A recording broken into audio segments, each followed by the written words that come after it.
Bakit? Anong meron? Hindi siya makaihi mag-isa? Bakit nakasarado yung toilet bowl? Akala ko pa naman nakaihi na siya. Medyo matagal pa naman siya sa CR. Hindi tungkol doon. Kasi, Kasi? Anong meron? Bakit parang natatakot ka? May nakita kasi siyang bata sa CR. Nakatayo lang daw doon sa bandang shower. Nakatingin daw sa kanya, tapos puro itim lang daw ang mata. Tumatawa raw tapos nagtatanong sa kanya kung gusto niya makipaglaro ng taguan. Hanapin daw siya. Wala naman akong nakita. At alam ko naman na mag-isa ka lang dito sa bahay mo. Tapos nung nasa loob kami ng CR, tinuturo niya ng tinuturo Pinagalitan ko nga. Ay, ano ba yan? Pati ako kinikilabutan. Tingnan mo tumataas ang balahibo ko. Paano kung ang tahimik na bahay may itinatagong sigaw na matagal nang gustong makalaya? Isang lihim na binubuhay ng konsensya at isang kaluluwang hindi matahimik sa paghahanap ng hustisya. Sa likod ng mga pader na tila payapa, may mga matang nagmamasid, naghihintay ng muling pagkikita. Hanggang saan kayang itago ang kasalanan kung ang multo ng nakaraan ay ayaw matahimik? Sige, pasok kayo. Sige, okay lang yung sapatos ni Gigi. Pwede naman ako magwalis mamaya Upo muna kayo dyan. Uy, sorry ha, medyo alam mo na, makalat. Inilagay ko kasi lahat ng gamit dito dahil ipaparenovate ko nga yung kwarto ko. Palalakihan ko. Sasakupin na yung hanggang sa likod. Ang liit kasi ng kwarto ko tapos sayang yung space sa likod. Papalagay ako ng sariling banyo. Tapos maliit na studio para kapag mag-live stream ako. Ang laki na nga ng bahay mo Tapos ikaw lang mag-isa rito. Hindi ka ba natatakot? Wala naman akong ibang nararamdaman dito sa bahay ko. Tagal ko na rin nakatira dito. 17 pa lang ako, dito na ako nakatira. Wala ka bang kapatid? Yung parents mo? Matagal nang hiwalay ang parents ko. Tapos yung kapatid ko, matagal naman na yung patay. Bale, ako na lang talaga. Yung mama ko may bagong asawa na. May anak na rin siya doon. Tapos yung papa ko naman, andoon sa ibang bansa. Ang galing no? Namamangha talaga ako sa'yo. Imagine, 17 years old ka pa lang, mag-isa ka na sa buhay. Ako 17, may anak na't lahat-lahat, nakadikit pa rin sa mga magulang ko. Tapos ngayon, sobrang successful mo na sa buhay. Balak mo pang palakihin tong bahay mo. Wala ka bang balak mag-asawa? O magkaroon ng anak? Alam mo, masaya ang bahay kapag may bata. Wala pa yan sa akin sa ngayon. Masaya pa akong maging single. Alam mo naman, ngayon pa lang din yung prime era ko Kasagsagan ng career ko.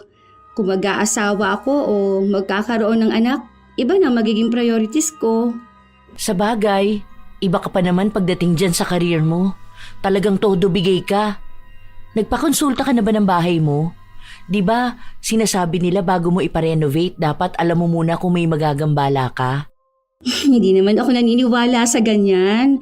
Ang tagal ko na ritong nakatira, wala naman iisang nagparamdam sa akin. Sabi nga nila, mas matakot ka sa buhay kaysa sa mga kaluluwa na yan. Hindi ka naman nila masasaktan, ano? Yun ang paniniwala ko. Dahil kahit na isang beses, hindi pa naman ako nakaramdam ng kahit na anong kakaiba sa bahay ko. O kahit na saan mang lugar ako magpunta. Minsan kasi, may mga nakakausap ako at sinasabi nilang may nakikita sila sa isang lugar. Tapos kapag ako naman ang nagpupunta, wala naman. Nagpatuloy ako sa pagpapaayos ng bahay ko. Halos 1.5 buwan ang inabot nun. Nang maisaayos na, bumili ako ng mga bagong gamit ko. Matagal ko na itong gustong gawin, kaya talagang nagsikap ako na makapag-ipon. Isang gabi, dahil wala akong pasok kinabukasan, nagbukas ako ng computer para mag-live. Hey guys! Kita nyo naman bago na setup ng room ko. Tapos na kasi ako sa renovation. Tapos, ito na, may sarili na rin akong studio. Sa Monday ko pa i-upload ang house tour ko. Hindi pa ako tapos sa editing. Bata? Anong bata? Baliw kayo. Wala naman akong kasama sa bahay ko. Pasimple pa akong lumingon para tingnan ang sinasabi nilang lokasyon kung nasaan ang bata. Wala naman akong ibang nakikita. Inisip ko na lang na baka niloloko lang nila ako. Pero sa unang pagkakataon ay nagtaasan ang balahibo ko. Parang ang lamig ng batok ko at pabilis ng pabilis ang tibok ng puso ko. Wala akong ibang nakikita. Pero pakiramdam ko, may kasama ako. Pero baka wala lang ito. Inisip ko na lang na baka nadadala lang ako ng mga nababasa ko. Pero hindi talaga sila tumigil. May nagsasabi na palakad-lakad lang sa likod ko yung bata. At kung minsan, nakatayo lang sa pinto habang diretsyong nakatingin sa akin. Naku guys, tigilan niyo ako ha. Kung ano-ano naman yung trip ninyo. Ito na lang. Bumili na lang kayo ng lotion, ha? Maglalagay na lang ako sa yellow basket. Nasa likuran mo na yung bata. Sus, wala naman. At oo nga pala, sige na guys, off live na ako. Inaantok na ako eh. Ang gulo nyo kasi. Panay kayo bata dyan. Tinapos ko na ang live. Pinakiramdaman ko pa ang paligid. Mahangin. Malamig dahil nakabukas ang aircon ko. Sinubukan kong pagmasdan ng aking paligid. Wala naman akong ibang nakikita. Sinubukan kong lumabas ng kwarto ko. Nakapatay lahat ng ilaw pero wala naman akong ibang nakikita. Ay nako, ang lakas talaga ng trip ng viewers ko. Kung hindi lang sila malakas magsibili ng product ko. Balak ko sanang matulog na lang dahil wala na rin naman akong gagawin. Matapos yon ay may isang kaibigan kong nanonood ang nagpadala sa akin ng screenshot ng live ko kanina. May nakabilog sa likuran ko. May nakatayo pero hindi siya masyadong maaninag dahil parang lumakad siya kaya hindi nakuna ng buo. Doon ako unang beses na kinabahan. Pero inisip ko na lang na baka kalokohan niya lang yun. Lalo na at uso pa naman ang AI sa panahon ngayon. Kaya na nilang mag-imbento ng kung ano-ano sa mga litrato na magmumukhang makatotohanan. Hindi naman ako matatakutin, pero aaminin kong nakaramdam ako ng takot. Itinabi ko ang cellphone ko at natulog na. Ramdam kong mababaw ang tulog ko. Dinig ko ang paligid. Minsan kasi, ganito talaga ako matulog. Lalo na at nasanay ako na mag-isa sa bahay, kailangan maging alerto ako. Dinig na dinig ko ang batang tumatakbo at tumatawa sa loob ng kwarto ko. Para siyang naglalaro, paulit-ulit. Minsan tumatawa siya malapit sa tenga ko. Ramdam ko rin na may umaalog ng higaan ko. Pero hindi ako makagalaw. Para bang pagod na pagod ang buo kong katawan. Hindi ko na alam kung gaano yun katagal. Dahil lang naaalala ko na lang, nagising ako matapos na may tumawag sa akin. Nasa labas pala ng bahay ko si Girlie. Inimbitahan ko sila ng anak niyang magpunta sa bahay dahil wala naman kaming pasok sa trabaho. Oh, ano nangyari sa'yo? Bakit para namang stress na stress ka dyan? Hindi ka ba nakatulog? May problema ka ba? Ano? Hindi ko alam. Pangit lang yata ang panaginip ko. Ang sakit ng ulo ko. Baka naman masama ang pakiramdam mo. Uminom ka na ba ng gamot? May dala na pala akong ulam kasi nagluto ako kanina sa bahay. Naisip kong dalhin na lang dito. Salamat. Sakto, wala pa kasi ako naluluto. Akala ko maaga pa. Hindi ako nag-alarm eh. Kasi madalas kapag walang pasok, nagigising ako ng 10:00. Bala ko sanang magluto. Halata nga. Kanina pa ako katok ng katok, wala naman nagbubukas. Akala ko nga walang tao eh. Pero naririnig ko kasi parang may naglalakad sa loob. Kaso hindi naman pinapansin ang pagtawag ko. Ayun, tumawag na lang ako sa phone mo. Naglalakad? Wala namang ibang tao rito. Baka dyan sa kapitbahay yon. Kagigising ko lang as in. Pagtawag mo, bangon agad ako. Kaya nga ang sakit ng ulo ko hindi ba? Ang weird nga ng panaginip ko. Alam mo yung para akong gising pero natutulog naman ako. Pagod. May tawag ata sila dyan eh. Ano ba yun? Sleep paralysis ata yun. Parang gising ang diwa pero hindi maigalaw ang katawan.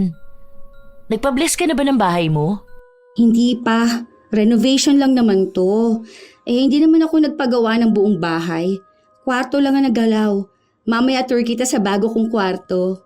Kahit na. O dapat magpatugtog ka ng worship song bago ka matulog. Kakatakot yan lalo na mag-isa ka lang sa bahay. Hindi naman ako mahilig sa mga sinasabi ni Girlie, pero susubukan ko na lang. Matapos naming kumain, pinapasok ko siya sa kwarto ko, pero ang anak niya ay naiwan lang sa sala at doon naglaro. May mga laruan kasi ako sa bahay. Minsan naiiwan ang anak ni Girlie. Yung iba naman, binili ko para kapag may bibisita sa bahay ko na may kasamang bata. Minsan kasi, nandito ang mga pinsan ko. Ayan. Ito yung sa studio ko. Dito ako nag-live. Ito yung mga free products na nakukuha ko sa pag-a-affiliate ko. Wala pa kasi yung sa mic ko. Nirefund ko dahil ang pangit. Sira ata yung naipadala sa akin. Baliw ka! Yung pinto ng studio mo at saka pinto palabas ng bahay mo magkatapat talaga? Bawal yun, bakla ka! Bawal? Anong bawal dun? Ang sabi nga kapag ang dalawang pinto magkatapat, nagiging portal yun ng mga kaluluwa. Parang ginagawan mo sila ng lagusan para makapasok sa bahay mo. Wala ka man lang bang napapansin na kakaiba? Parang may kasama ka kahit na mag-isa ka lang? May naririnig ka bang mga yabag ng paa? Mga boses na kakaiba? O baka dahil pagod ka palagi, dahil akala mo panaginip lang yung naririnig mo pero totoo na pala? Uy, para kang tanga dyan. Talagang tinakot mo pa ako, ano? Hindi naman ako matatakotin pero ito. Wait, tingnan mo to. Nag-live ako kagabi. First time ko lang ulit matapos kung ang mapaayos tong room ko. May pinakita sa akin yung isa sa mga followers ko. Mukha namang AI. Pero tingnan mo, ang realistic niya eh. Pero halata pa rin namang AI. Mukha namang hindi AI. Anuhan mo na lang to. Bili ka ng malaking halaman tas iharang mo sa gitna. Gaga ka? Bakit hindi naman ganito yung pinakita mong style sa akin dati? Dito sa kabila yun, di ba? Diyan nga dapat. Nung ginagawa na to, dito ko na lang pinili ipalagay. Maganda nga kasi pagpasok pa lang yung isang pinto na makikita. Hindi bungad yung higaan ko, alam mo yun. Pero sige, try ko na lang yung sinasabi mo. Dahil sa sinabi ni Girlie, nakaramdam din ako ng takot. Nang araw din na yun, nagpasama ako sa kanya na bumili ng halaman. Hindi ako nasanay na may halaman sa loob ng kwarto ko, pero wala naman akong ibang pagpipilian. Hindi ko rin naman alam na may mga bawal pala pagdating sa mga pintuan. Kinabukasan ay umalis ako. Halos malapit ng magdilim nung ako ay nakauwi. May isang manang na naglalako ng paninda na nagsabi sa akin na ang ingay daw ng bahay ko. Hindi ko raw ba pinapatahan ang anak ko? Po? Wala naman po akong ibang kasama sa bahay ko. Baka po yung naririnig ninyong umiyak na baby doon po sa kapitbahay ko. Kapapanganak lang din po kasi ni Karel. Naririnig ko rin ang iyak ng sanggol na yon, pero alam ko naman na sa kapitbahay ko yon. Hindi lang naman si Karel ang may sanggol sa bahay nila, pati na rin yung bagong lipat. Kambal pa ang anak nun. Ilang araw pa ang lumipas, may mga misteryo pang nangyari sa bahay ko. Isang gabi, nasa kusina ako. Iinom lang naman ako ng maligamgam na tubig nang magulat ako sa isang kalabog na narinig ko sa sala. Kasunod nun ay ang ingay ng paggulo ng mga laruan at tila ba may bata na naglilikot doon. Marahan akong naglakad papunta sa sala. Nakapatay ang ilaw. Kapag nasa bahay ako, sa labas lang na ilaw ang bukas, kaya wala akong masyadong maaninag. Palapit ako ng palapit hanggang sa napasigaw ako matapos kong maapakan ang manika. Tumunog ito ng paulit-ulit at sinasabing, "Mami, Mami." Manika ito ng anak ni Girlie. Naiwan niya nung nakaraang dumalaw sila sa bahay. Nakakalimutan ko lang bitbitin sa trabaho. Hindi naman ako nagkakape. Pero grabe naman akong maging magugulatin. Bakit ba nagkalat ang mga laruan? Yumuko ako para pulutin ang mga laruan at itabi. Habang ginagawa ko yon, napansin kong may anino na nakatabon sa isang laruan. Akala ko ay may nakaharang lang sa ilaw na galing sa labas, pero nang damputin ko ang laruan, napansin kong paayon. Maliit, halatang bata. Unti-unti kong nilingon ang nagmamay-ari ng anino. Halos manigas ako nung makita kong may paa.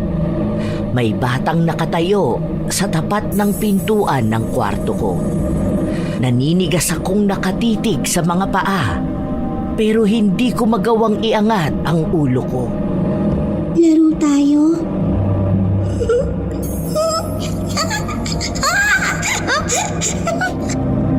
Kasunod nun ay ang pagtakbo niya palapit sa akin. Hindi ako nakagalaw dahil bumagsak na ako ng tuluyan sa sahig. Nagising na lang ako kinaumagahan na sobrang sakit ng ulo. May pasok ako sa trabaho, kaya kahit na masama ang pakiramdam ko, kumilos pa rin ako. Bitbit ko pa rin ang manika. Inilagay ko ito sa tabi ng TV. Habang nasa banyo ako, patuloy kong inaalala ang nangyari kagabi. Panaginip ko lang siguro yun. Baka sa sobrang pagod ko, nakatulog na lang ako sa lapag. Dapat talaga, hindi ako umiinom ng gamot na pampatulog kapag nasa kusina ako. Siguro, dapat magpasok na rin ako ng lagayan ng tubig sa kwarto ko. Wala to. Tinatakot ko lang ang sarili ko. Paglabas ko ng banyo, nakita ko ang manika na sa sofa na nakalapag. Dito ko ba ito nilapag? Ganun na ba ako makakalimutin na tao? Ay, ano ba naman yan? Isinantabi ko na lang ang nangyayari sa akin. Nag-ayos na ako. Handa na akong pumasok. Siguro'y isasauli ko na lang kay Girlie ang manika ng anak niya. Muntikan ko pang ang makalimutan. Mabuti na lang tumunog ulit. Hindi ko alam, baka sira na at kusang tumutunog.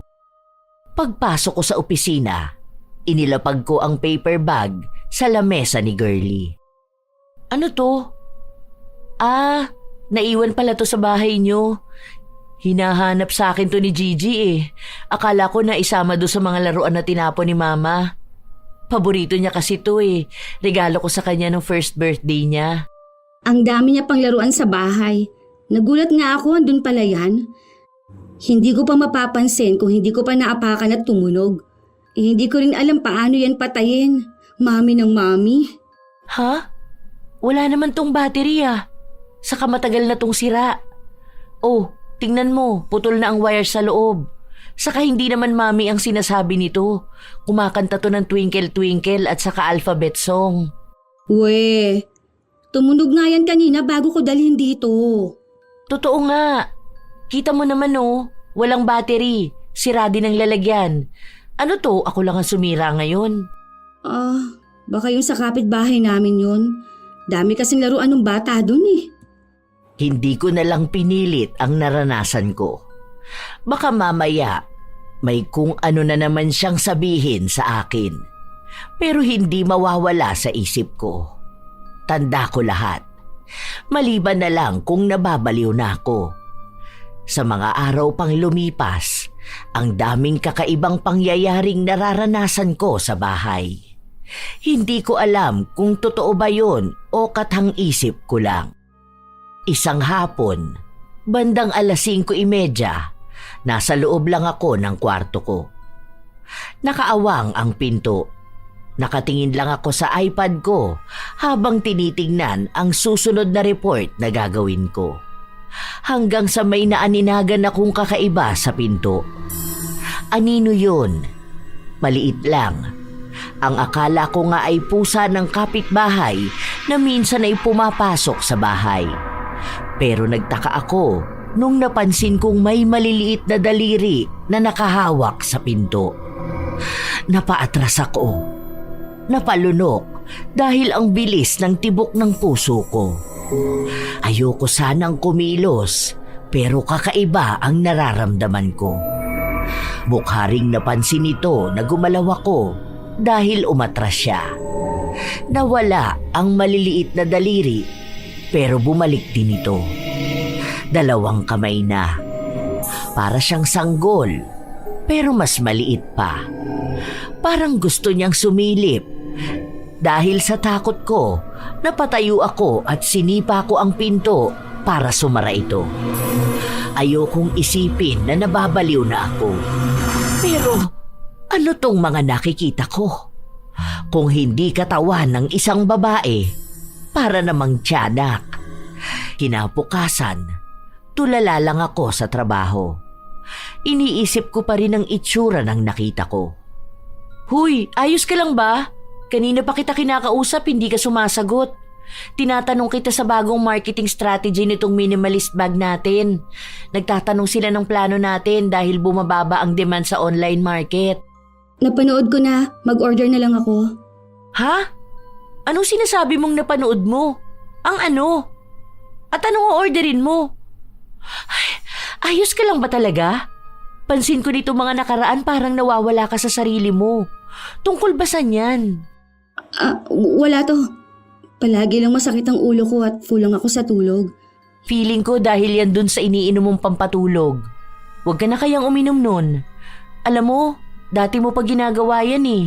Try mo sanayin ang sarili mong matulog ng normal. Yung hindi mo na kailangang uminom pa ng kung ano-ano. Hindi ko kaya yon. Lalo na ngayon, parang ang gulo-gulo lahat sa bahay ko.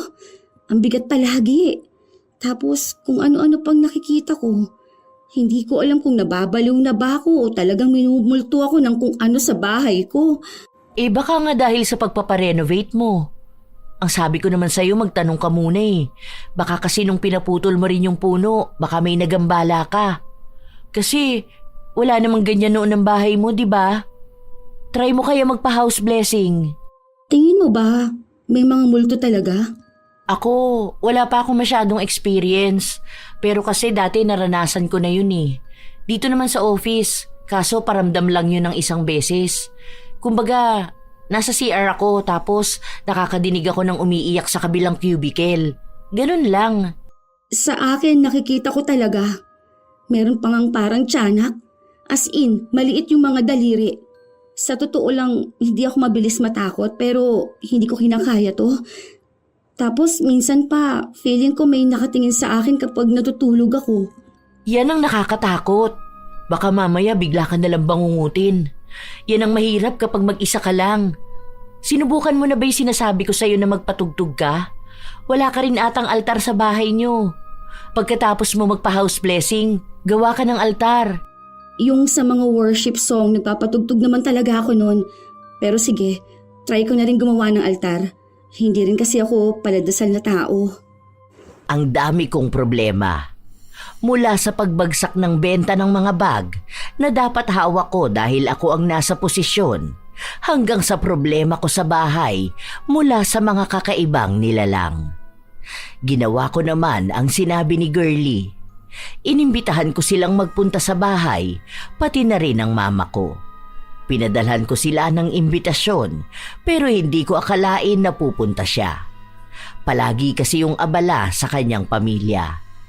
Nang matapos ang pagpapabasbas ko ng bahay, pati ang binili kong santo ay pinabasbasan ko na rin. Kailan ka pa naging makajos? Payo lang sa akin ng kaibigan ko para kahit paano umaliwalas itong bahay ko. Ang galing din kasi napalaki mo tong bahay mo. Kung sakali na mag-aasawa ka na, pwede na kayo rito. Hindi pa yan ang iniisip ko. Bakit ka pala nagpa-house blessing? Renovation lang naman ang ginawa mo. Pinutol na pala yung puno sa likod. Ang ganda ng kwarto mo.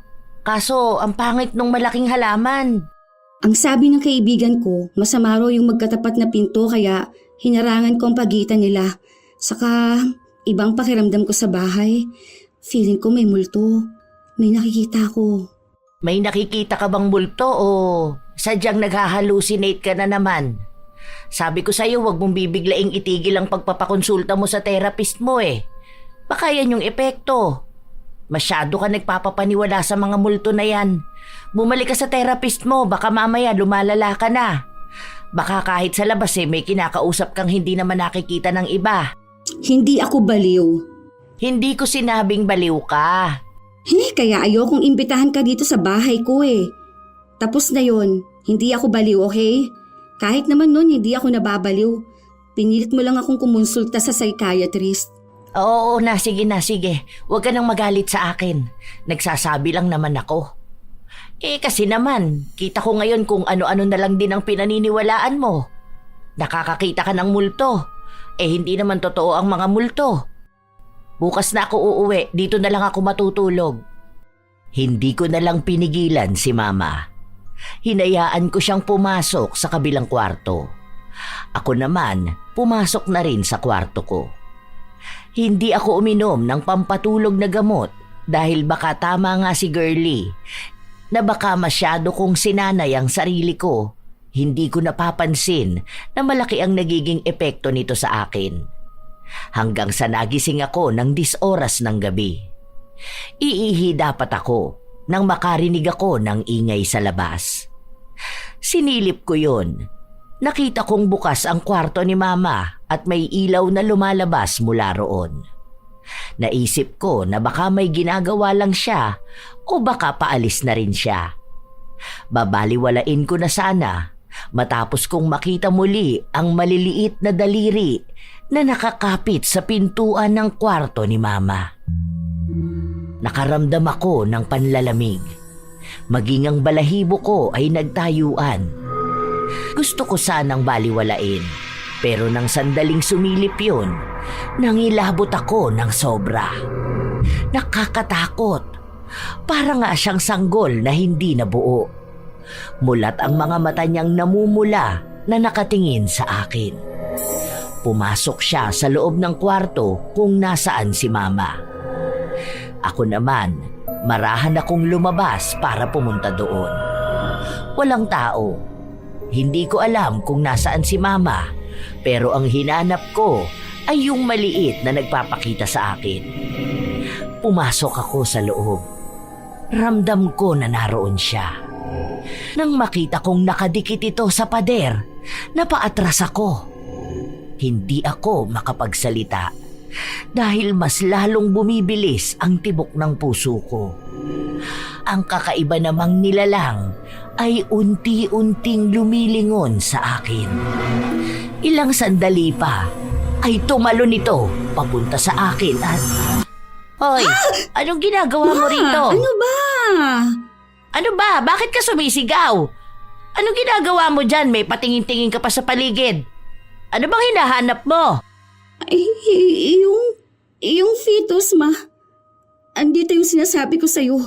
Nakita ko siya, gumagapang siya sa pader. Tapos yung mukha niya nakakatakot. Talagang nababaliw ka na ano? Anong fetus? May nalalaman ka pang nasa pader. Kanina pa ako gising, wala akong nakikita. Patulog pa nga lang ako. Ganyan ka ba pag mag-isa ka lang? Nakakatakot ka namang kasama sa bahay. Hindi ako nababaliw. Nakikita ko talaga, Ma. Andito talaga. Para siyang baby na hindi pa buo. Nakita ko. Naku, malala ka na talaga. Diyos ko, Patutulog na lang ako, tatakutin mo pa ako. Hindi ka siguro uminom ng pampatulog mo, no? Tapos idadamay mo pa ako. Lumabas ka na nga doon. Hayaan mo, maaga akong aalis bukas. Hindi mo na ako kailangang gawan yung mga imbento mo. Pinagtulakan ako ni Mama palabas ng kwarto niya. Gulong-gulo ako.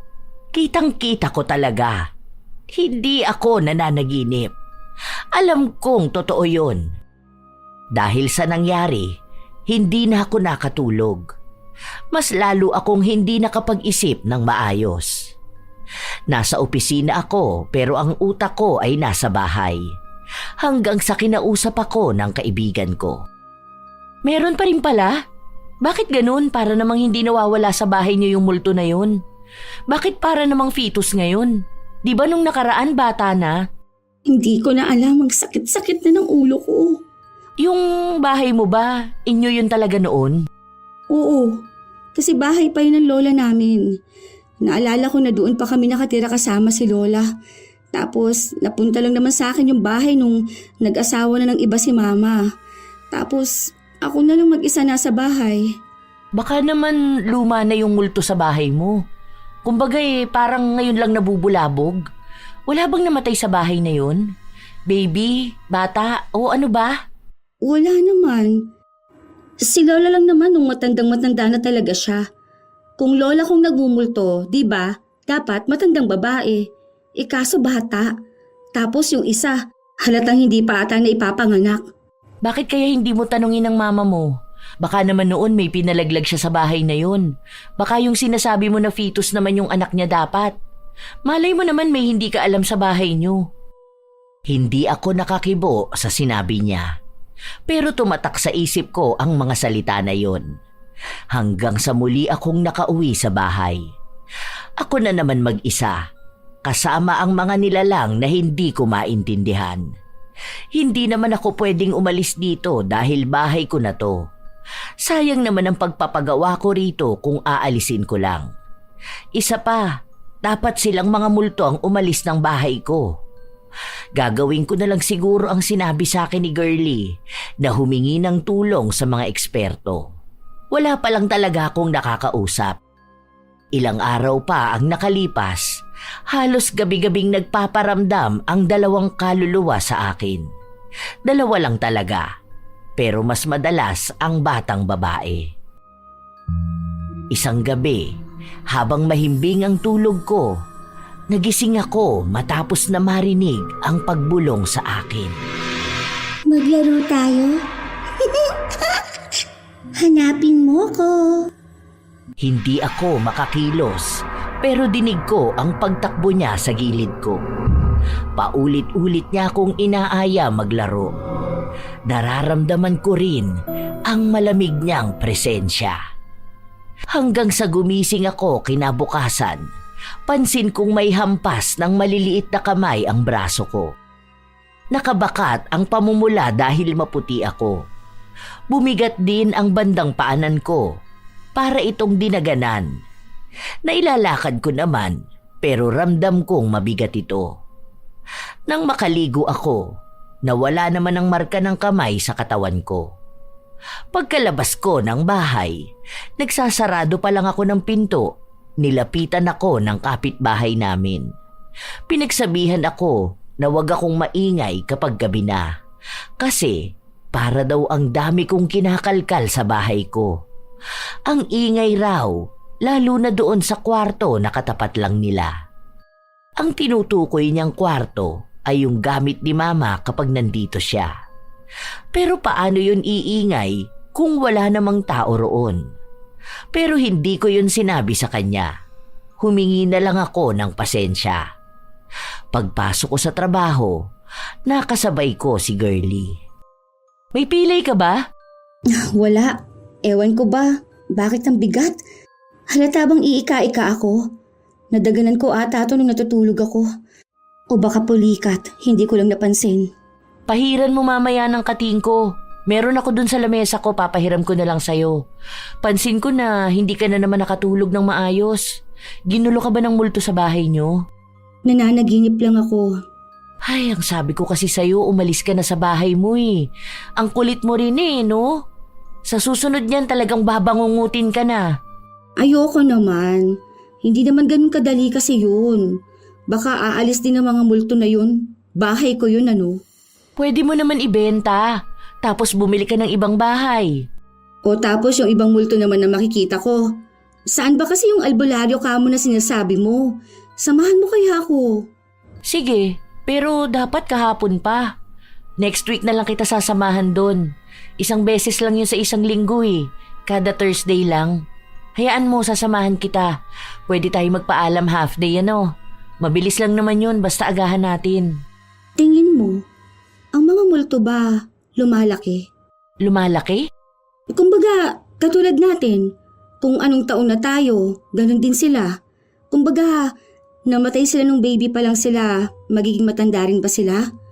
Kunwari, 10 years na silang patay, tapos dadagdag sa kanila yon? Malamang hindi. Patay na nga sila eh. Kaluluwa na lang sila. Kung anong edad nila nung namatay sila, ganung edad lang din sila nung nakikita mo sila. Bakit may multo? Ang babata nung nasa bahay. May isang fetus, may isang nasa 8 years old ata yun. Basta, bata pa. Eh di ba, kapag ang mga bata kapag namatay sila, napupunta sa langit at nagiging anghel, eh bakit may mga batang multo? Hindi ko rin alam eh. Pero base sa mga nababasa at naririnig ko, ang sabi nila kapag daw hindi natatahimik ang multo, meron silang gustong makamit. Pwedeng hustisya o paglilibing ng tama. Baka yung baby na nakikita mo, what if itinapon lang yun dun sa bahay nyo? Malay mo nung hindi pa yun na itatayo. O kaya, di ba dati may puno dun sa likod nyo yung pinatanggal mo para ma-extend ang kwarto mo? What if doon lang nakalibing, di ba? Yun ang hindi natin alam kasi mamaya gumawa nun mama mo. Hindi na ako kumibo. Napatango na lang ako at nag-isip. Para mawala sa isip ko ang kababalaghan sa bahay, nagpakaabala na lang ako sa trabaho ko. Kahit minsan, parang may pumupulupot sa binti ko, kaya kumikirot ito. Hindi pa ako nagpapatingin sa doktor dahil mukhang hindi rin naman malala. Gabi na nung umuwi ako. Nagpakapagod talaga ako para kahit na paano makakuha naman ako ng antok nang hindi na kinakailangang uminom ng gamot. Habang naglalakad ako pa uwi, walang gaanong tao. Payapa naman akong naglalakad pa uwi hanggang sa may napansin ako sa anino ko. Nakita ko lang yun matapos na bumukas ang ilaw sa likuran ko at tumama sa akin ang liwanag. Akala ko ay namamalikmata lang ako. Bumibigat ang lakad ko, katulad rin ng pagbigat ng dibdib ko. Pilit kong pinapalakas ang loob ko. Dahil baka pagtama ang hinala ko, dito ako sa kalsada mawala ng malay. Sinadya kong dumaan sa liwanag para maipakita ang anino ko. Halos mabitawan ko ang lahat ng hawak ko nang makita kong hindi ako nag-iisa. Dahil kitang-kita ko ang anino ng isang tila sanggol na nakakapit sa binti ko. Napalakad na lang ako ng mabilis para walang ibang makapansin ng nangyayari sa akin. Pag-uwi ko ng bahay, agad akong napadasal. Kinuha ko pa ang rosaryo na nasa santo at isinuot ito. Masakit pa rin ang binti ko, kaya alam kong nakakapit pa rin sa akin ang kakaibang nilalang. Ayoko mang takutin ang sarili ko, pero talagang yon ang nangyayari. Lumipas ang ilan pang mga araw, inilihim ko sa kahit na kanino ang nangyayari sa akin. Minsan ay umiiwas ako sa ilaw dahil natatakot akong makita ang anino ko. Natatakot din akong may makakita. Dahil sa nangyayari sa akin, naging malaki ang epekto nito sa buhay ko, maging sa trabaho ko. Isang araw, walang pasok sa trabaho. Kailangan kong mag-live dahil mawawalan ako ng isa pang pagkakakitaan. Kahit na alam kong may nangyayari sa bahay ko, kailangan ko pa ring magpakatatag. Nasa yellow basket siya ngayon, mga mima ko. 3 pagpipilian nyo. Yung number 1 para sa mga mapuputi. Yung number 2 naman para sa mga morena. At yung number 2 ang medyo darker skin. Check nyo maigi kung ano ha.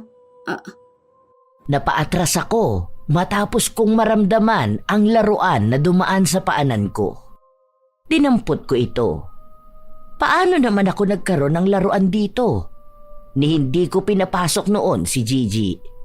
Naglinis din ako kanina, pero akala ko yun lang ang mangyayari dahil sumunod namang bumagsak ang display na nasa likuran ko.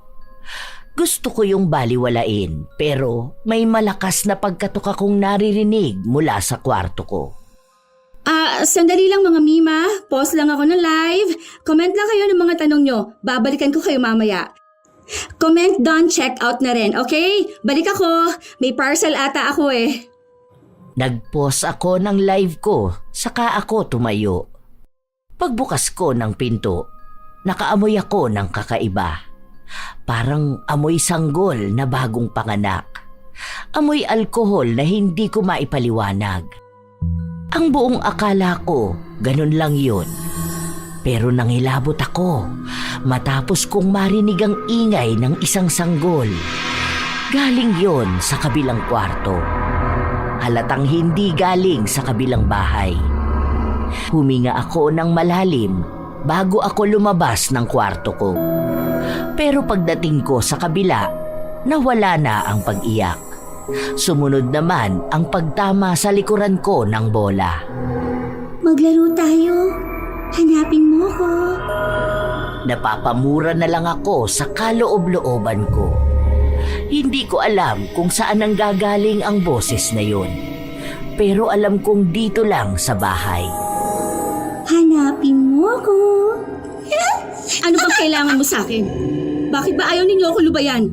Hanapin mo ko. Paulit-ulit niya lang yung sinasabi. Masyado pang maaga. Ang akala ko, tuwing gabi lang nagpaparamdam ang mga multo.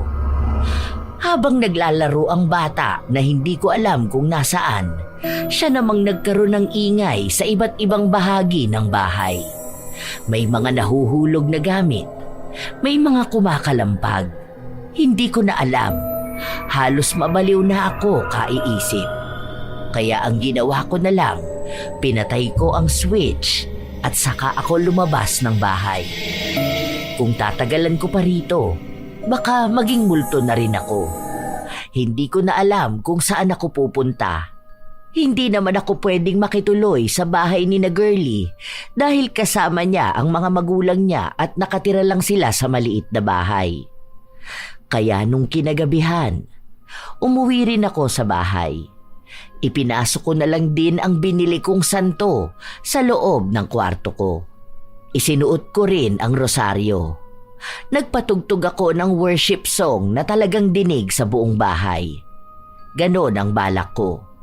Kaya nung matutulog na ako, pinatugtog ko yon ng walang sawa. Mukha rin namang nakatulong sa akin dahil wala akong ibang nararamdaman. Hanggang sa nakatulog ako. Ilang araw na ganon. Kaya ang akala ko, hindi na talaga ako makakaramdam ng kakaiba. Hanggang sa isang araw, habang nasa banyo ako at naliligo, napatitig ako sa salamin. Hindi sa sarili kong refleksyon, kundi sa nakikita kong kakaiba. Malabo ang salamin dahil sa mainit na shower kanina. Sino ka ba talaga? Ano bang problema mo? Bakit ba nagugulo ka sa akin? Wala akong nakakausap dahil wala namang sumasagot sa akin. Ang naririnig ko lang, iyak ng sanggol. Palakas yun ng palakas hanggang sa napansin kong nasa itaas ko yun. Nanginginig ang buo kong katawan pero hindi ako makakilos. Sa salamin lang ako nakatingin. Pero nakikita ko mula sa gilid ng mga mata ko na may sanggol na nasa pader. Andun lang siya, iyak ng iyak. Napapikit ako at napaupo. Patuloy akong nagdarasal pero hindi nawawala ang pag-iyak ng sanggol. Hanggang sa tumigil ito. Pinakiramdaman ko pa ang paligid. Nung mapansin kong wala na, idinilat ko ang mga mata ko nang ang bumungad sa akin ay ang mukha ng batang babae. Magkalapit ang mukha namin. Nakangiti siya pero nakakakilabot. Ang mga mata niya ay itim na itim. Maging ang ugat sa mga mata niya, markado ito ng itim. Laro tayo? Ah! Lumayan niyo ako! Utang na loob! Ah! Sinubukan kong tumakbo pero nadulas ako. Dahil sa maling bagsak ko, tumama ang aking likod sa sahig. Sobrang sakit. Hindi ako makakilos ng maayos. Doon ko mas lalong natanaw ang dalawa. Isang batang babae at isang sanggol. Nakadungaw sa akin ang mukha ng bata na parabang nakatitig siya sa akin habang nakahiga ako. Ang sanggol naman, nasa kisame. Nakakapit siya sa taas pero nakaikot ang ulo niya at diretso na nakatingin sa akin. Hindi ako makahinga. Nakikita ko pang tumutulo sa mukha ko ang dugo mula sa sanggol. Gusto mo bang magtagu-taguan? Tigilan niyo na ako! Hindi ako masyadong makapagsalita dahil masakit pa rin ang katawan ko. Mabuti na lang ay nasa lababo lang ang cellphone ko. Agad kong tinawagan si Girlie. Umiiyak akong humingi ng tulong sa kanya. May hawak siya ng isang susi ng bahay ko dahil sabi niya kapag kailangan ko ng tulong, hindi na siya mahihirapan na puntahan ako. Naabutan niya ako sa banyo at siya ang tumulong sa akin na dalhin ako sa ospital.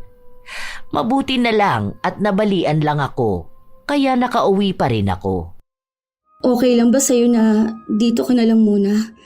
Kahit hanggang ngayon lang? Siguro naman bukas makakakilos na ako. Papasok din ako sa trabaho. Hindi pwede tong ganito. Ang laki ng epekto nitong nangyayari sa akin sa trabaho ko. Sige, pwede naman. Sasabihan ko na lang si mama na hindi ako makakauwi kaya siya muna mag-alaga sa anak ko. Ano nang balak mo ngayon? Ang sabi ko sa'yo, lumipat ka na ng bahay eh. Tingnan mo nga nasasaktan ka na. Hindi ka titigilan ng mga kaluluwa na yun. Subukan na lang muna natin doon sa sinasabi mo. Baka kasi pwede pa, di ba? Kung hindi na talaga kaya, siguro doon na lang talaga ako aalis. Pero salamat pa rin na tinutulungan mo ko. Tatanawin ko itong malaking utang na loob. Sa mga araw pang lumipas, pilit kong tinatatagan ang sarili ko. Hindi ako pwedeng basta na lang matakot. Dahil gusto kong ipaglaban ang bahay ko. Isang gabi, bago ako pumunta sa albularyo, nakatulog ako sa sofa dahil sa sobrang pagod ko. Nagising na lang ako nang may bumubulong sa akin. Yung batang babae na naman. Umiiyak siya. Tinatawag ka niya. Hindi ko siya pinansin, maging ang ingay ng sanggol na umiiyak sa kabilang kwarto. Gusto ko pa sanang magpatuloy sa pagtulog, pero mas lalo kong naramdaman na may mabigat sa dibdib ko.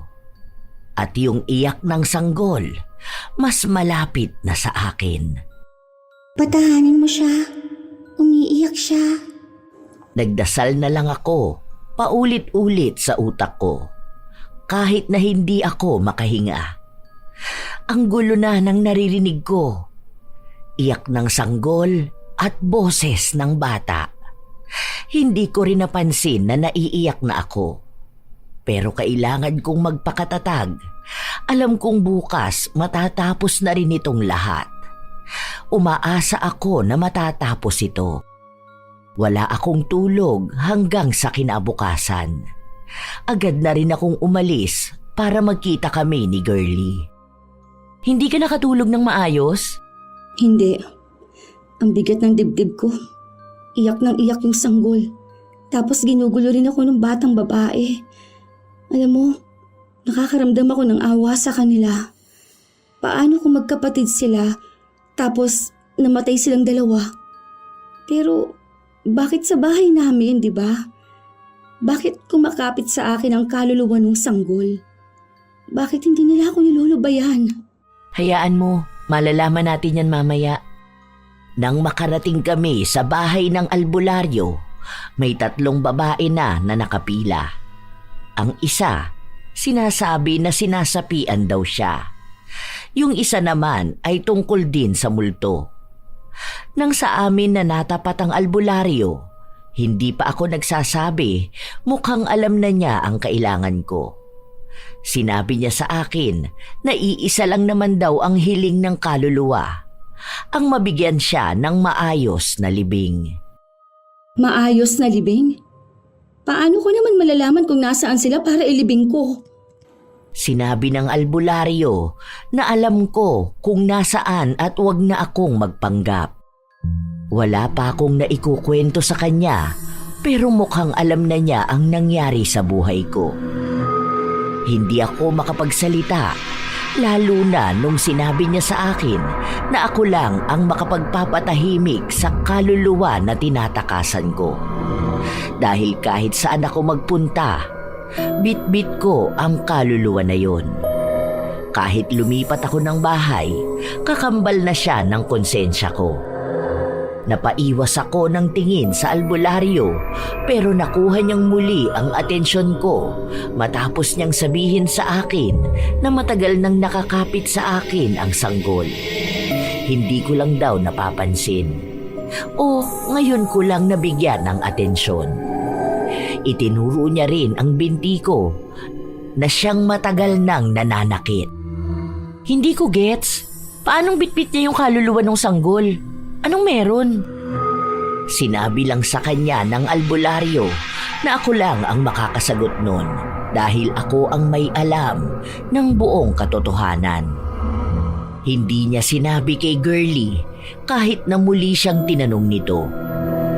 Binigyan din ako ng payo ng albularyo na kung gusto kong makalaya, dapat gawin ko ito sa mas maayos na paraan.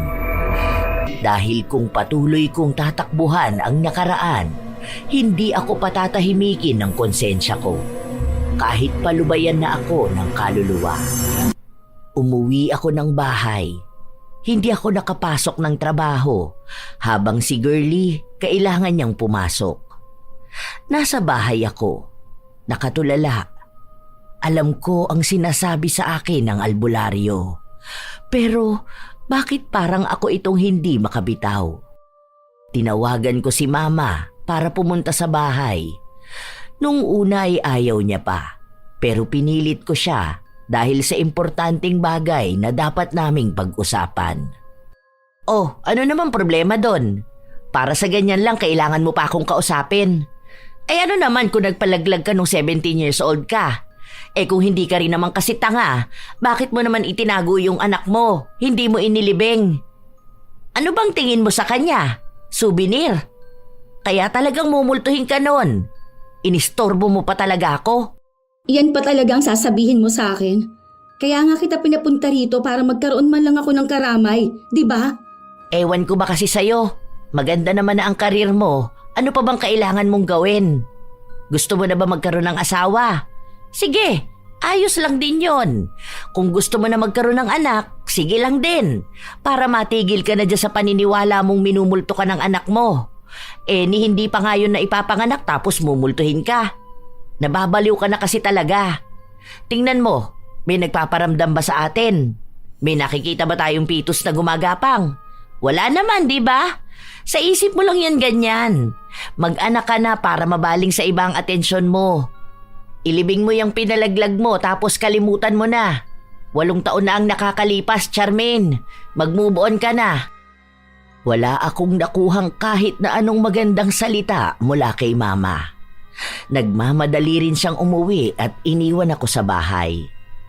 Dahil wala naman akong ibang malalapitan. Wala akong kaibigan. Tinawagan ko si Girlie. Pinakiusapan ko siya na kahit dumaan lang muna siya sa bahay kapag natapos na ang trabaho niya. Pumayag naman siya. Habang naghihintay ako sa kanya, wala akong ibang naramdaman sa bahay. Hanggang sa nakarating na rin si Girlie. May bitbit siyang ulam at sinabi niyang sabay na lang kaming kumain dahil alam niyang hindi pa ako kumakain. Wala bang multo ngayon? Baka may nakikita kang gumagapang sa pader habang nakaikot ang ulo, ha? Wala. Kanina pa naman wala. So ano nangyari? Nagpalaglag ka ba noon? Paano mo nalaman? Wala, hula ko lang naman yun. Kasi ang sabi ng albularyo may ugnayan kayo ng sanggol. Eh kung hindi mo yun kapatid, baka anak mo sana. Ano bang ginawa mo? Kung okay lang naman sa'yo na pag-usapan natin.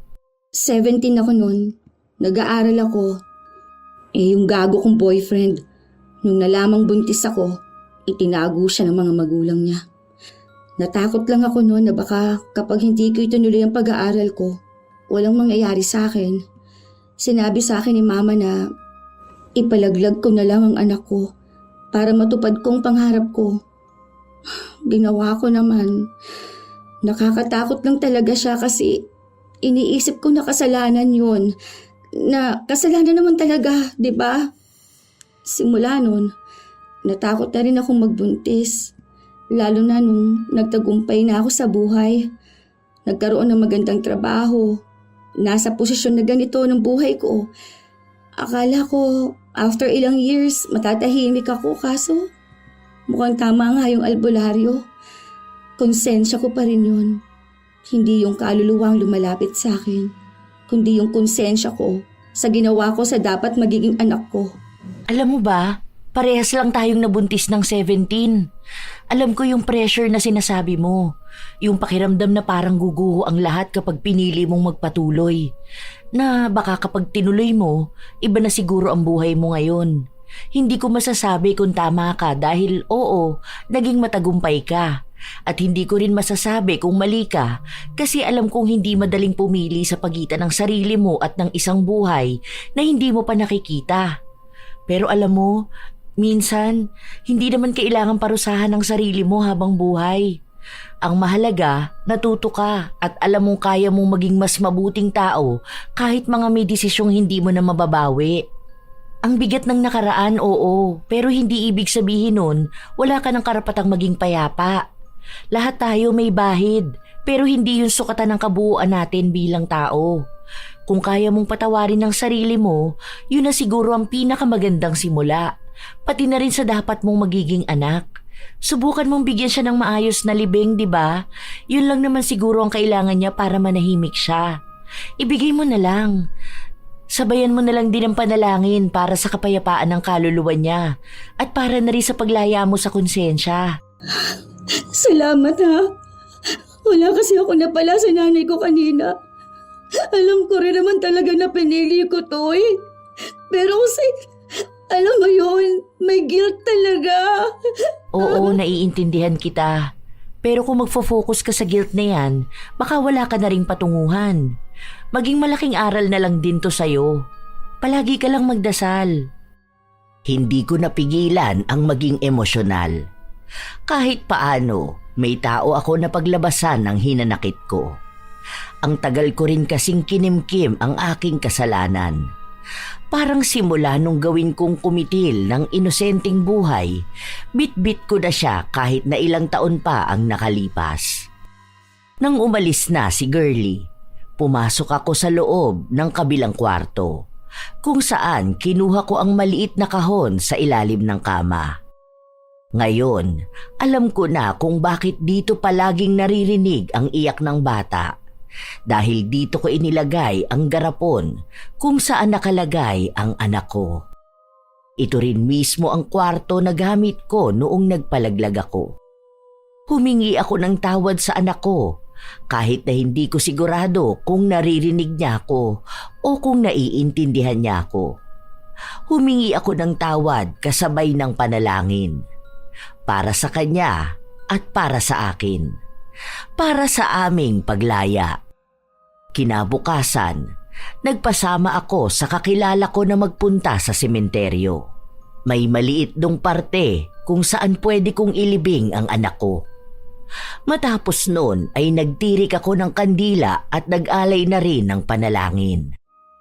Huwag kang mag-alala, anak ko. Ipagdarasal pa rin kita palagi. Patawarin mo si Mami. Simula noon, naging maaliwalas ang pakiramdam ko. Kapag umuuwi ako, wala na akong ibang naririnig na reklamo sa mga kapitbahay ko tungkol sa maingay na bahay. Wala na rin akong naririnig na ingay tuwing madaling araw. Walang umiiyak, walang kung ano-anong gumagapang sa iba't ibang parte ng bahay. Minsan pa, napapanaginipan kong meron akong anak na babae. Masaya kami. Nakikita ko na palagi siyang nakangiti. Iniisip ko na lang din na baka yun ang paraan ng anak ko para sabihing pinapatawad na niya ako. Hindi ko rin naman kinakalimutan na magdasal. Hanggang sa inimbitahan ko ulit sa bahay sina Girlie at ang anak niya. Mas okay ka ngayon. Ang ganda palagi ng gising mo, no? Hindi ka na ganun ka-stressed, hindi tulad noon? Oo, ang gaan na rin ang bahay ko. Tama nga ang albularyo. Ako lang din na nagpapabigat ng buhay ko. Napanaginipan ko nga may bata raw akong sinusuklayan. Tapos, ang saya-saya naming dalawa. Baka yun ang anak ko, no? Sa panaginip na lang kami naging masaya. At least naging tahimik na rin siya. Tumatawa na siya sa panaginip mo. Hindi na siya umiiyak habang gumagapang sa pader, di ba? Oo nga pala, kanina pa to sabi na naiihi siya. Sige na, punta ka na doon sa CR.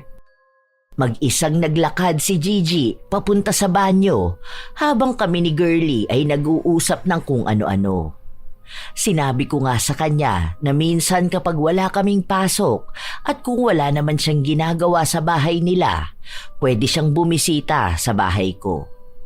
Para kasing nasanay na rin akong nandito siya kapag wala kaming trabaho. Habang nag-uusap kami, lumabas ang anak ni Girlie ng banyo para siyang nagpipigil ng ihi. Kaya nilapitan siya ni Girlie. Sinamahan pa siya sa loob para magbanyo. Bakit? Ano meron? Hindi siya makaihi mag-isa? Baka nakasarado yung toilet bowl. Kala ko pa naman nakaihi na siya.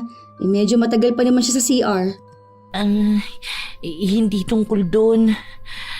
Kasi, Kasi? Anong meron? Bakit parang natatakot ka? may nakita kasi siyang bata sa CR. Nakatayo lang daw doon sa bandang shower. Nakatingin daw sa kanya, tapos puro itim lang daw ang mata.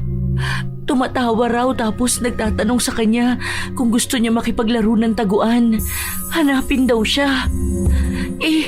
Wala naman akong nakita.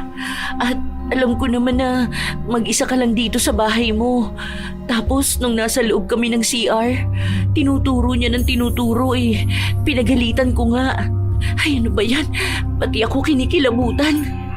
Tingnan mo, tumataas ang balahibo ko. Sigurado ba siya sa nakita niya? Oo, alam mo, ito kasing anak ko may nakikita to minsan Kaya nga pinagsasabihan ko siya. Alam mo ba dati, may pinuntahan kaming burol. Tapos nagturuba naman siya doon sa likod ng isang babae.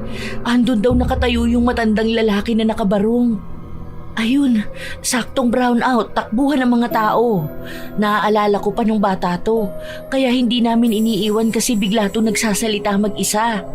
Ay, ewan ko. Diba sabi mo naman wala na kamong multo? Wala na akong ibang nararamdaman. Yung anak ko lang naman ang problema ko rito sa bahay, wala nang iba. Pero diba ang sabi ko sa'yo na may bata rito sa bahay? Bukod nga dun sa sanggol na umiiyak. Ay, Diyos ko po. Grabe ang kilabot ko, Ano ba, Gigi? Huwag kang magturo dyan. Kung ano-ano na naman ang nakikita mo. Huwag mong pansinin. Nagpapatuloy si Gigi na magturo sa banyo. Pero pinalo ng kanyang ina ang kamay niya at pinagsabihan siya na hindi niya dapat ginagawa yon. Pero tama naman si Gigi. dahil nakikita ko rin ang batang babae na nasa banyo at nakasilip sa amin. Hindi na nawala sa isip ko ang pangyayari na yon. Tapos na ako sa anak ko. Sino naman ang bata na yon? Isa ba siyang kaluluwa na nagambala ko? Paano ko naman siya mapapaalis sa bahay ko? Pinilit kong manatiling kalmado. Alam kong magagawa kong lampasan ito. Nagpatuloy ang mga araw. Nagtatanong sa akin si Girlie kung ano nang nangyari sa bata. Ang sagot ko sa kanya ay pare-pareho lang. Hindi ko alam kung paano ko mapapaalis. Nagbigay na nga ako ng alay katulad ng sinabi niya. Nagtirik na rin ako ng kandila at nanalangin. Hanggang sa isang gabi, walang kuryente at tanging kandila lang ang gamit ko. Maulan din nun, kaya may ingay ang bubong at malamig ang paligid. Nakikiramdam ako. Nagpapanggap na walang alam sa nangyayari. Nakatingin ako sa cellphone ko. Mahina lang ang brightness, pero pansin ko sa gilid ng mga mata ko na may batang nakatayo sa gilid ko.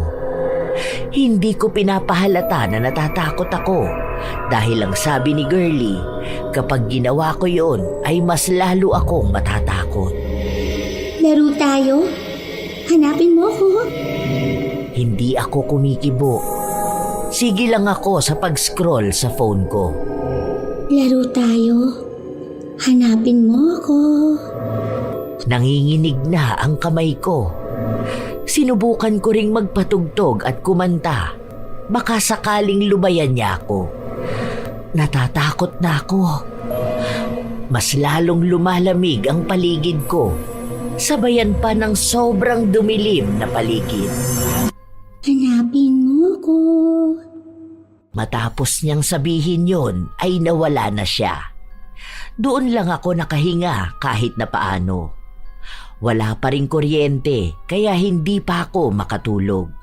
Dagdag pa itong bata na ang kulit-kulit at gustong makipaglaro sa akin. Ilang sandali pa, narinig kong may nahulog sa baba. May nasipa kasi ako na nasa kama ko.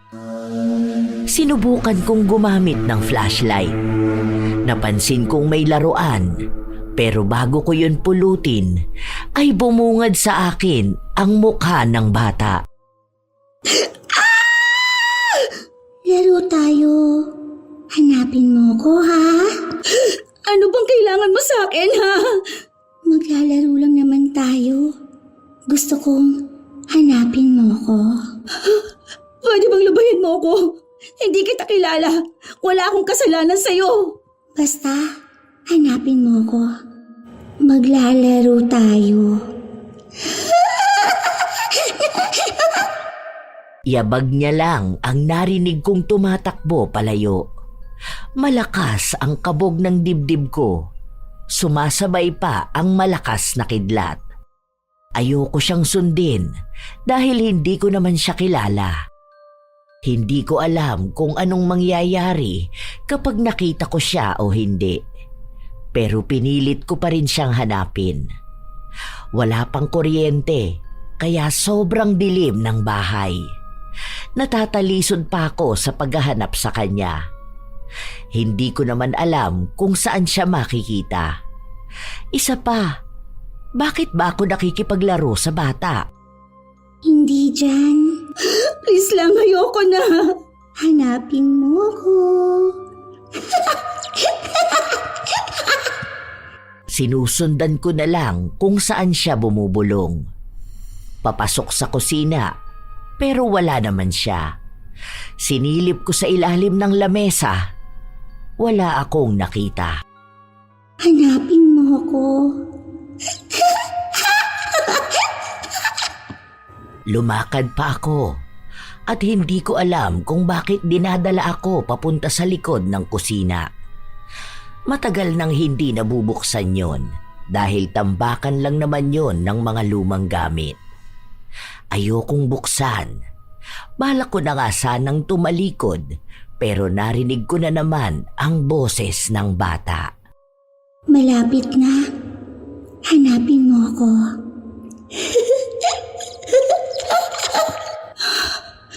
Hindi ko alam kung tama itong ginagawa ko. Lord, tulungan mo ko. Kailangan kong maging matapang. Kinikilabutan talaga ako. Dahil wala pa ring kuryente, cellphone lang ang gamit ko at ang kandila na ipinasok ko sa kusina. Pilit kong binubuksan ang pinto dahil sa tagal nun, halos kinalawang na yata ang kandado. Hirap na hirap ako, pero nagawa ko pa ring buksan. Bumungad sa akin ang mabahong amoy, pero hindi siya ganon kasama. Kumbaga, parang amoy ng mga gamit na naluma na. Parang gamit na natambak at nabasa. May mga gamit sa loob. Mga gamit namin na nasira na o mga pinaglumaan at hindi nagagamitin pa. Andyan ka ba? Nasaan ka? Walang kumikibo. Wala akong ibang madinig. Hindi ko alam kung nandito pa ba ang bata na yon o umalis na. Alam ko naman na pinaglalaruan lang ako ng batang multo. Pero bakit ba pinilit ko pa ring sumunod sa kanya? Hinawi ko ang ilang mga gamit.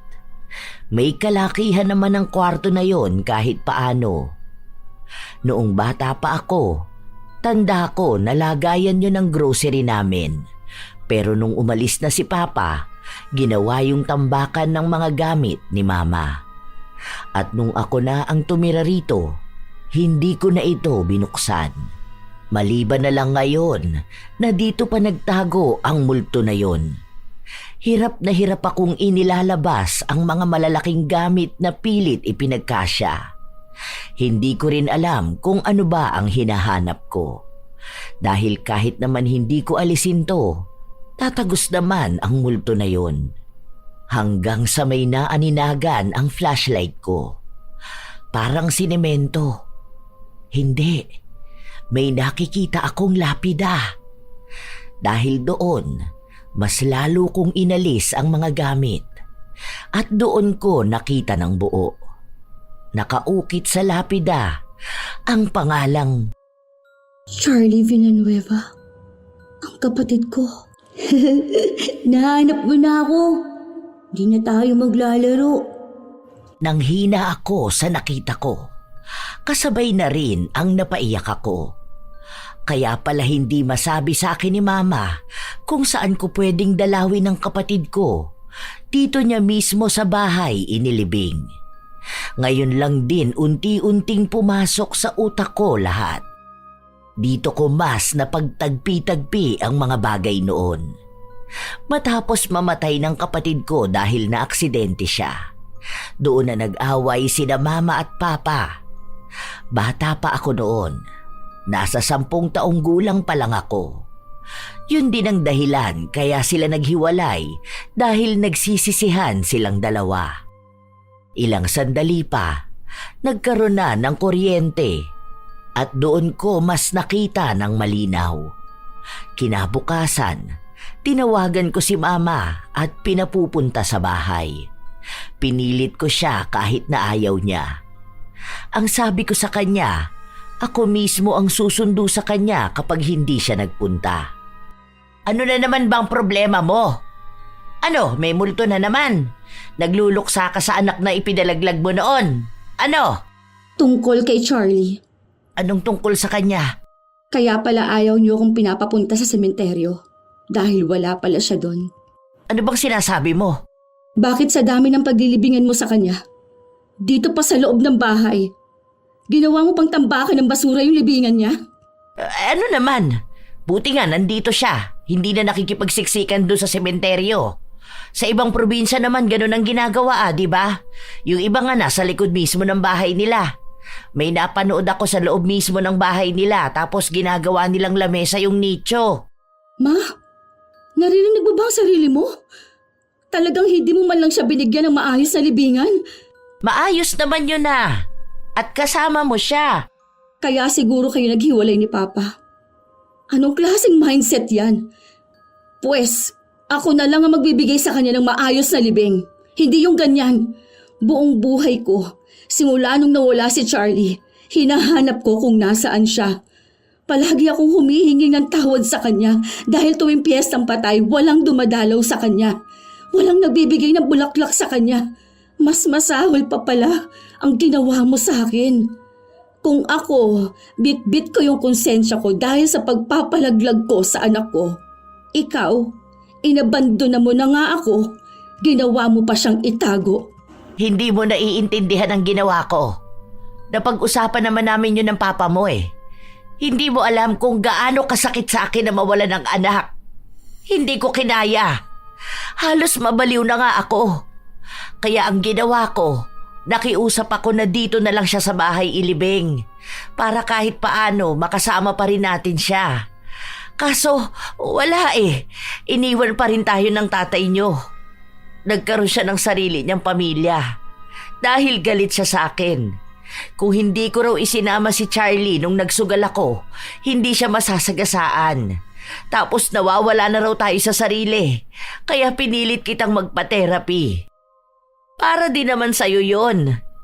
Iniwan din kita pero kaya mo naman na ang sarili mo. Yung ginawa kong pagkumbinsi sa'yo na magpalaglag ng anak, para din naman sa'yo yon. Hindi mo ako maiintindihan dahil oo, alam ko naman na mali ako. Pero wala naman akong pagpipilian eh. Sobrang masakit lang din sa akin. Bit-bit ko yung galit ko sa sarili ko sa pagkawala ni Charlie. Hindi ko tanggap. Kaya tuwing piyesta ng patay lang ako bumabalik sa bahay. Dahil di lang naman si Charlie ang nakalibing sa bahay na ito. Pati na rin yung pamilya natin. Dito namatay yung pag-asa natin, hindi ba? Kaya tuwing nandito ako, para akong minumulto ng nakaraan. Hindi lang si Charlie ang ipinagluluksa ko, pati yung buhay sana natin kung hindi siya namatay. Hindi na ako nakapagsalita pa. Nakikita ko kung paanong umiyak si Mama sa harapan ko. Doon lang ako nakaramdam ng awa sa kanya. Kahit naman ako namatay na rin eh. Buhay pa tong katawan ko. Pero nung namatay si Charlie, kasama niya ako. Lalo akong paulit-ulit na namatay nung nasira ang pamilya natin. Akala mo ba kaluluwa lang ang nagmumulto? Mas malupit pa sa kaluluwa ng namayapa ang multo ng nakaraan, ng galit. Samahan mo kung ipalibing ng maayos si Charlie para matahimik na ang kaluluwa niya. Para matahimik na rin tayo. Kahit wag mo nang dalawin ang multo ng pamilya natin sa bahay na to. Hayaan mo lang mamahinga ng maayos ang kapatid ko bago pa sumapit ang piyesta ng patay para may tamang lugar para dalawin siya. Napapayag ko si Mama. Kaya ng araw din na yun ay gumawa na kami ng paraan kung paano maililibing ng maayos si Charlie. Tumawag din ako kay Girlie dahil halos 1 linggo kaming walang pasok sa trabaho. Humingi ako sa kanya ng 1 araw lang para makiramay sa amin. Hindi naman siya tumanggi. Doon ko sa kanya ipinaliwanag ang lahat. Kaya mas lalo niyang naintindihan ang mga nangyayari. Nang matapos ang paglibing kay Charlie sa sementeryo, saka naman kami nagtirik ng kandila. Yun na rin ang huling beses na nagkita kami ni Mama. Sa bahay naman, maaliwalas na. Totoong wala na talaga akong nararamdamang kakaiba. Ano nang nararamdaman mo niyan ngayon? Maayos na ako. Ang gaan na ng pakiramdam ko. Wala na rin nag-aaya sa akin makipaglaro ng taguan. Paano? Nahanap ko na siya. Ang tagal nun, no? Ang tagal niyang nakatago. Kung hindi ka pa nagmatapang, hindi mo siya makikita. Grabe, bigla akong kinilabutan ah. Naaalala ko pa pag kumakain tayo sa kusina. Nagtanong pa ako kung anong kwarto yun. Tapos ang sabi mo lang sa akin, tambakan ka mo ng mga gamit niyo. May iba pa palang nakatago dun. Oo nga pala. Anong balak niyan sa undas? Pupunta kami sa probinsya. Yun ang sabi ni Mama. Gagamitin daw namin yung sasakyan ni Kuya kasi baka nga raw wala kaming masakyan nun. Ikaw ba? Anong balak mo? Wala. Dito lang din ako sa bahay. Pupuntahan ko sa sementeryo ang anak ko at kapatid ko. Diyan lang naman yun. Di ka na talaga takot sa bahay mo, no? Okay nga yung ganyan. Mag-live na lang siguro ako, no? Magbebenta na lang ako kasi marami pa rin naman online nun. Tapos magkwento ba ako sa kanila, tingin mo? Pero wag na muna. Baka pati ako matakot. Sige, ikaw ang bahala. Basta palagi ka lang mag-pray. Tapos kapag kailangan mo pa rin ng kasama sa bahay mo paminsan-minsan, chat mo ko ha. Pero pagbalik na namin, hindi naman ako makakalipad papunta rito. Sa mga sumunod pang araw, malaya na akong nakakagalaw sa bahay. Wala na yung biglang dadaan sa harapan ko o sa likuran ko. Wala na ring nakasabit sa kung saan-saan. Ang gaan ng bahay ko. Nakakapag-live na rin ako ng maayos. Nakakatulog na rin ako. Ganito pala yun kapag napakawalan ko na rin yung konsensya na bumabalot sa akin. Tapos idagdag pa rin na alam kong nasa maayos na rin ang kapatid ko. Nang sumapit ang undas, nagdala ako ng kandila para sa dalawa kong bibisitahin. Inuna kong puntahan ang sa anak ko. Nagtirik ako ng kandila at nag-alay ng panalangin. Kasunod naman nun ay ang sa kapatid ko. Dati hindi ko to nagagawa dahil hindi ko alam kung nasaan siya. Ngayon, may bulaklak na siya, may kandila at ang naaalala kong paborito niyang pagkain noon. Hindi na tayo maglalaro ng taguan, di ba? Huwag mo na akong dadalawin sa bahay, ha? Alam mo naman na naging matatakotin na ako. Biro lang. Mukhang bibisita ka kanina, ha? May isa kang nakatirik na kandila, eh. Basta, alam mo naman na love ka ni ate. Hayaan mo. Kapag may oras ako, palagi kitang bibisitahin para may kausap ako. Doon na kayo sa heaven maglaro ng pamangkin mo, ha? Ako rito, palaging lalaban sa buhay. Love na love ko kayo palagi. Hindi rin ako masyadong nagtagal sa sementeryo. Ang dami rin kasing tao. Pagka-uwi ko sa bahay, nagpalit na muna ako ng damit. Kinuha ko ang laptop ko at umupo ako sa kama ko. Nagtingin ako ng post ng mga tao. Lahat sila abala. Nagpupunta sa mga namayapa na nilang mahal sa buhay. Ang iba naman kung ano-ano ring katatakutan ang pinagkukwento. Ako, bilang isang babae na may karanasan din ng kababalaghan, sinubukang magsulat para magbahagi ng kwento ko. Ito rin naman ang unang beses na naniwala ako sa multo dahil ako mismo talaga ang nakakita at nakaranas. Tunay pala na minsan ang mga kaluluwa ay hindi natatahimik hanggat hindi nila nakakamtan ang kanilang hiling. Hindi naman sila masama. Isa lang din silang nilalang na naghahanap ng katahimikan. Ang iba ay hustisya. Minsan din, ang tinatawag na multo ay hindi talaga klase ng kaluluwang pagala-gala. Minsan, ang multo ay konsensya o isang masakit na alaala ng isang tao na hindi niya mabitawan. Katulad ko na ang multo ko ay ang konsensya ko sa pagpapalaglag ko sa anak ko at sa pagpili ko sa sarili ko. At katulad ng multo ni Mama na hindi kaluluwa ng kapatid ko kundi ang sakit na dinanas niya sa pagkawala nito at pagkasira ng pamilya namin. Nagpatuloy akong magtipa sa laptop ko nang malobat ito.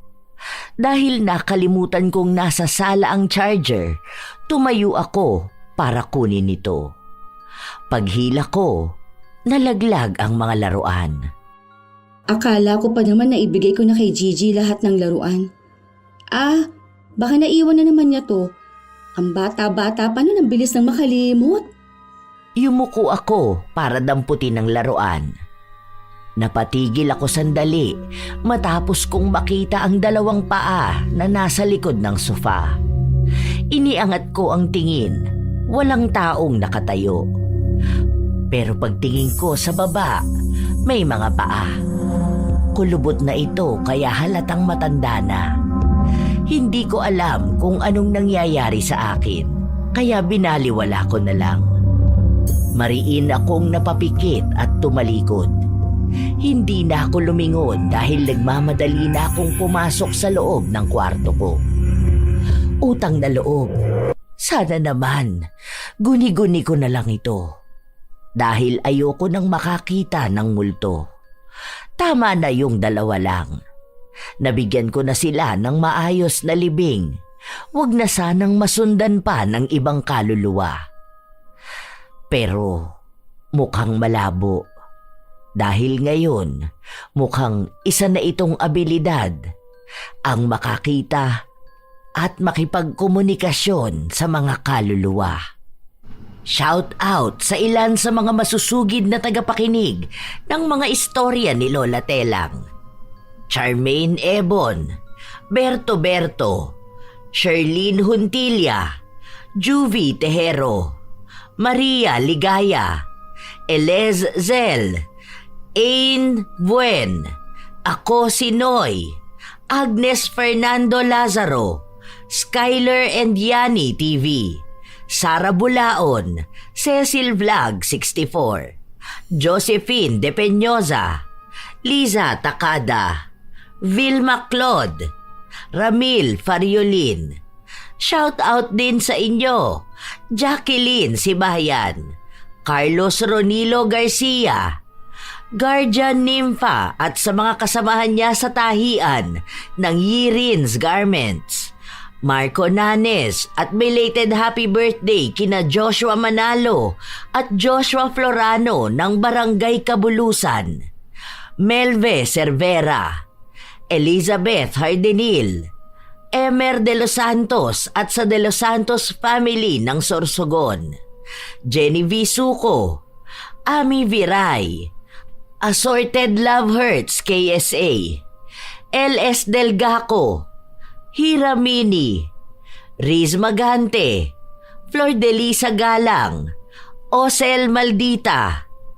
Shout out sa inyo mga apo ko, Razon Yao, Milrose Demate, Angel Cancelier, Jaime Constantino, Jennifer Makasinag, Alma Naong, Pureza Tagiwalo, Rachel Whitney, Gami Neil Francisco at sa kanyang asawa na si Dada Neil Francisco, Arvid Shane Hoiberg Channel, Irisabella Tuazon, Febe Ranyada, Mike James Tapak, Wilma Leses, Leonisa Cobo, Lurian Vitalicio, Jenny Suzuki, Raquel Hasegawa and to her husband Mitsuru, Sydney Crosswind at sa kanyang anak na si Chrisine Lane Bandoho, Supladang Pasaway, Lovely Rose Roa at Princess Rain Roa Alawami, Kimpoy Feliciano, Hazel Fiesta, Marida Lightworker, Gia Gigi, Francisco Neng, Jeremy Saranillo Francisco, Matt Sarol, Mel Santarita, Esteli Reyes at sa Reyes family ng Marikina City, AJ Chua, Vicky Yabut, Roy Lacandalo, Josefina Fuelias, Robert Crimen, Cherry May Libiran, Roslyn Mangilin, Ray Galedo at sa Galedo family ng Kabuyaw, Laguna, sa buong Team Manok ng Amsik Angeles City, Pampanga, Maria Lee Nakagawa, Elise Padilla, Lynn Hasegawa, Lydia Lopez, Gemstone Claro, Angelina Ignacio, Ami Bag, Rosalina Bugayong, Ami Yong, Lance MBB. Ito ang inyong Lola Telang at maraming salamat sa lagi ninyong pakikinig mga apo.